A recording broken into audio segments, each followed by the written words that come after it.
Assalamualaikum warahmatullahi wabarakatuh. Saya Heni Kusuma Wardani akan menyampaikan materi ajar IPAS kelas 10 SMK dengan judul Zat dan Perubahannya.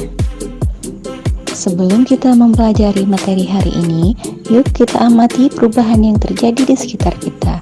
Yang pertama, es yang mencair, besi yang berkarat, dan buah mangga yang membusuk.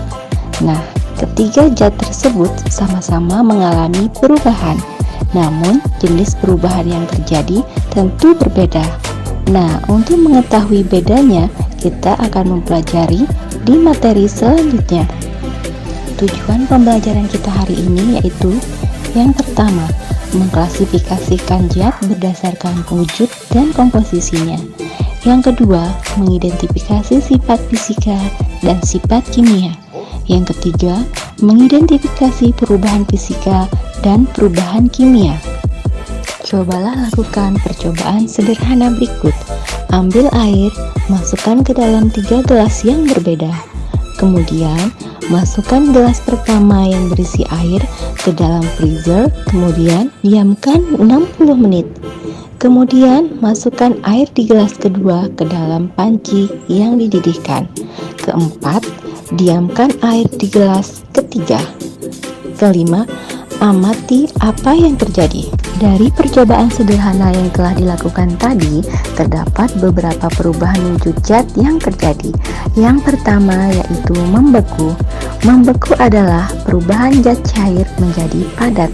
Hal tersebut terlihat dari air yang dimasukkan ke dalam freezer akan berubah menjadi es batu. Kemudian yang kedua, perubahan wujud zat yang terjadi adalah menguap, yaitu perubahan wujud zat cair menjadi gas. Hal tersebut terlihat dari ketika air yang dimasukkan ke dalam panci kemudian dididihkan akan mengeluarkan gelembung-gelembung gas yang berupa uap. Kemudian yang ketiga yaitu mencair. Es batu yang sudah beku diletakkan dalam ruangan terbuka, lama-lama akan berubah menjadi cair. Nah, perubahan tersebut dinamakan mencair. Selanjutnya kita akan membahas tentang wujud zat. Zat atau materi adalah segala sesuatu yang memiliki massa dan menempati ruang. Wujud zat ada 3 bagian. Yang pertama, solid atau zat padat. Zat padat ini memiliki bentuk yang tetap, daya tarik antar partikel yang sangat kuat, dan volumenya tetap. Contohnya seperti batu, besi, dan garam. Dan yang kedua adalah liquid atau zat cair. Zat cair ini memiliki karakteristik yang berubah-ubah mengikuti wadahnya. Jarak antar partikelnya tidak terlalu rapat, tapi volumenya tetap. Contohnya seperti bensin, air, dan minyak. Dan yang ketiga adalah gas. Zat berbentuk gas ini memiliki bentuk dan volumenya yang berubah-ubah dan jarak antar partikelnya berjauhan. Contohnya seperti uap air, oksigen, dan amonia. Komposisi suatu zat atau materi dapat digolongkan menjadi 2, yaitu zat tunggal dan campuran. Zat tunggal dapat berupa unsur dan senyawa, sedangkan campuran dapat berupa campuran homogen dan campuran heterogen. Zat tunggal adalah zat yang tersusun dari materi yang tidak dapat diuraikan lagi menjadi zat yang lebih sederhana. Unsur adalah zat tunggal yang tidak dapat dipisahkan melalui reaksi kimia basa. Unsur yang ada dapat berupa logam, non-logam, dan semilogam. Unsur yang pertama yang berupa logam memiliki bentuk mengkilat, keras, kepadatannya tinggi, dapat ditempa, dan merupakan penghantar panas dan listrik yang sangat baik. Contohnya seperti perak, emas, dan besi. Dan yang kedua, non-logam.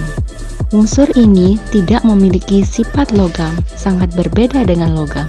Contohnya seperti nitrogen, oksigen, dan helium.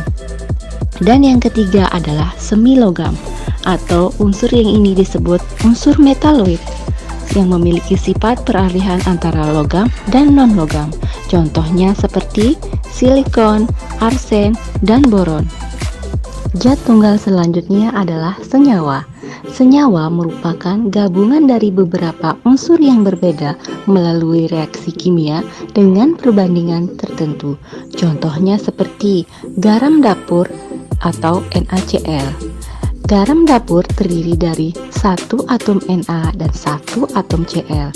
Kemudian urea yang terdiri dari satu atom C, satu atom O, dua atom N, dan 4 atom H. Campuran dibedakan menjadi dua, yaitu campuran homogen dan campuran heterogen.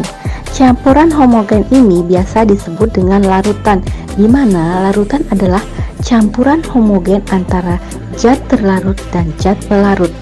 Nah, berdasarkan bahan dan campurannya, sifat dari homogen ini adalah seragam atau sama di semua bagiannya. Contohnya seperti larutan air gula, larutan air garam, pencuci baju, sirup, tinta, dan sebagainya.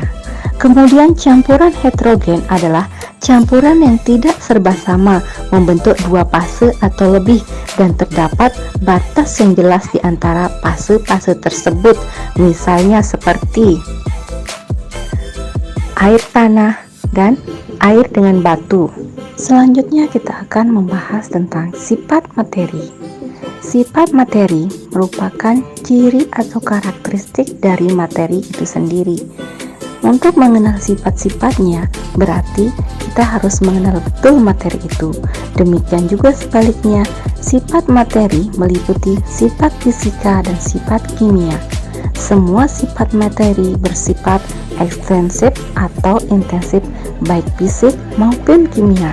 Sekarang perhatikan ketiga materi berikut. Yang pertama, besi yang berkarat, es yang mencair, dan buah mangga yang membusuk. Nah, untuk lebih jelasnya, mari kita bahas di slide selanjutnya. Sifat materi yang pertama yaitu sifat fisika. Sifat fisika adalah sifat yang berkaitan dengan keadaan fisik suatu benda. Yang termasuk sifat fisika adalah bentuk, warna, bau, titik didih, titik beku, daya hantar, ukuran partikel, serta massa jenis suatu benda. Pada perubahan fisika ini terjadi perubahan dengan mengubah bentuknya saja, tapi tidak mengubah kandungan kimianya, serta dapat kembali lagi ke bentuk semula atau reversible. Contohnya seperti contoh pertama, bongkahan es batu dapat berubah menjadi cair ketika terkena paparan sinar matahari. Intinya, ketika kehilangan atau mendapatkan panas, suatu benda bisa berubah wujudnya. Sifat materi yang kedua yaitu sifat kimia. Pada perubahan kimia mengubah kandungan kimia dan juga bentuknya, sehingga sifatnya tidak dapat kembali ke bentuk semula atau disebut dengan irreversible. Pada sifat kimia merupakan sifat yang berhubungan dengan mudah atau sulitnya suatu zat tersebut bereaksi secara kimia. Contoh yang termasuk sifat kimia adalah pembusukan, perkaratan, bereaksinya dengan asam, menghasilkan zat, serta bereaksinya dengan zat jenis lain. Contoh lain dari sifat kimia adalah reaksi makanan dengan udara dapat menimbulkan pembusukan. Oleh karena itu, kita menyimpan makanan atau minuman tertentu dalam kulkas agar tidak mudah membusuk. Contoh sifat kimia selanjutnya adalah perkaratan. Pada perkaratan biasanya ditimbulkan oleh reaksi dengan air dan oksigen. Besi akan mudah berkarat. Untuk itu perlu adanya pengecetan, melapisan dengan logam lain seperti krom ataupun platinum. Selanjutnya kita akan membahas tentang perubahan materi. Perubahan materi adalah perubahan komposisi maupun wujud suatu materi yang diakibatkan oleh berbagai perlakuan. Nah, sekarang perhatikan dua gambar di samping. Dari dua gambar di samping, manakah yang mengalami perubahan fisika dan manakah yang mengalami perubahan kimia? Perubahan materi yang pertama adalah perubahan fisika. Perubahan fisika hanya mengubah sifat fisik zat dan tidak menghasilkan zat jenis baru. Ciri-ciri perubahan fisika adalah sebagai berikut. Pertama, materi sebelum dan sesudah perubahan adalah sama. kedua dapat kembali ke bentuk semula. 3. Masih memiliki sifat zat asalnya. Perhatikan diagram berikut ini. Diagram berikut adalah contoh perubahan fisika.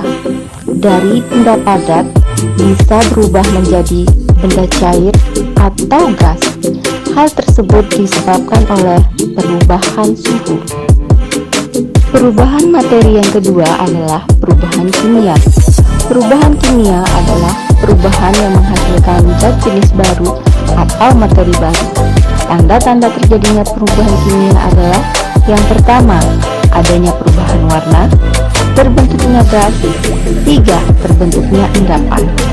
Kemudian, perubahan kimia ini dapat berupa fermentasi, perkaratan, pembakaran, dan pembusukan. Sekian video pembelajaran materi zat dan perubahannya. Semoga dari tayangan video ini anak-anak bisa memahami dengan baik apa itu materi, perubahan materi, dan sifat materi. Terima kasih. Wassalamualaikum warahmatullahi wabarakatuh.